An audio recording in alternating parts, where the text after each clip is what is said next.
On the evening of Tuesday, 28th of February, passenger train Intercity 62 departs as scheduled at 7:22 in the afternoon to run the route Athens-Thessaloniki. Throughout its length, the Athens-Thessaloniki railway line is double, one for its traffic flow. In the Paleopharsalo area, there is a delay due to a technical problem of the electrification cable, which had happened earlier in the day and had even interrupted the Intercity 56 route. The train finally departs 48 minutes late from Paleopharsalo at 10:48. It is momentarily placed on the descent line to prevent electrocution and returned to normal orbit. It arrives in Larissa on 11:07. 81 people disembark, and it departs on 9:11 with 340 passengers and 12 staff, a total of 352 on board.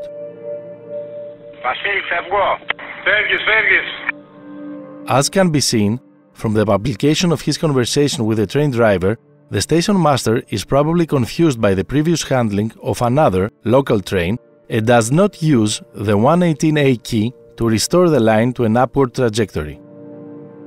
Thus, for about 25 kilometers and almost 12 minutes, the passenger train moves downhill on the same line as freight train number 63503, which with 2 personnel runs the route Thessaloniki-Larissa.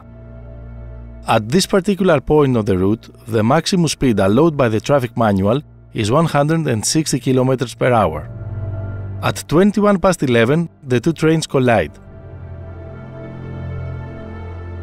The first 4 passenger cars are derailed and the first one is engulfed in flames. The temperature decided may exceed 1300 degrees of Celsius.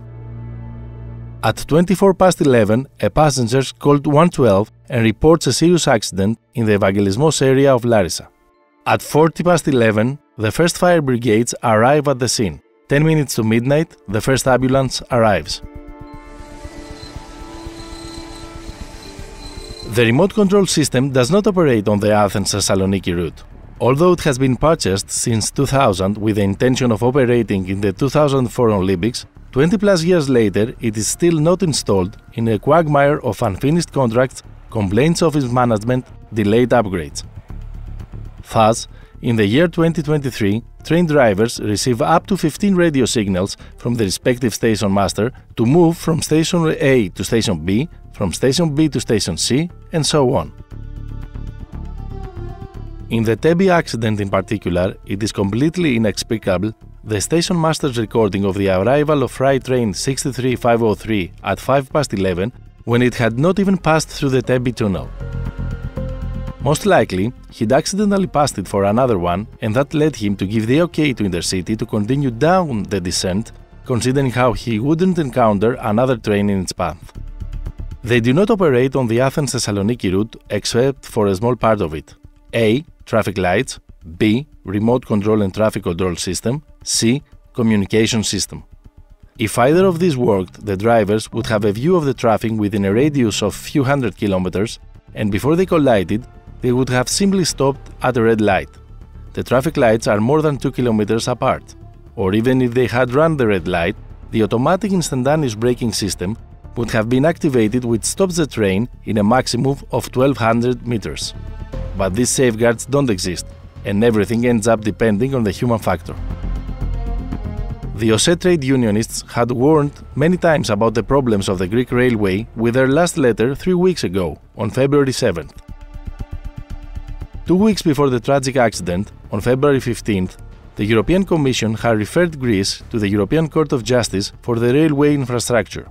Almost 17 hours after the accident, the Minister of Transport, Kostas Karamanlis, announces his resignation, assuming political responsibility. A few hours later, in a taped televised speech, the Prime Minister attributed the accident mainly to human error and committed to justice. Καθώς όλα δείχνουν πως το δράμα οφείλεται δυστυχώς κυρίως σε τραγικό ανθρώπινο λάθος.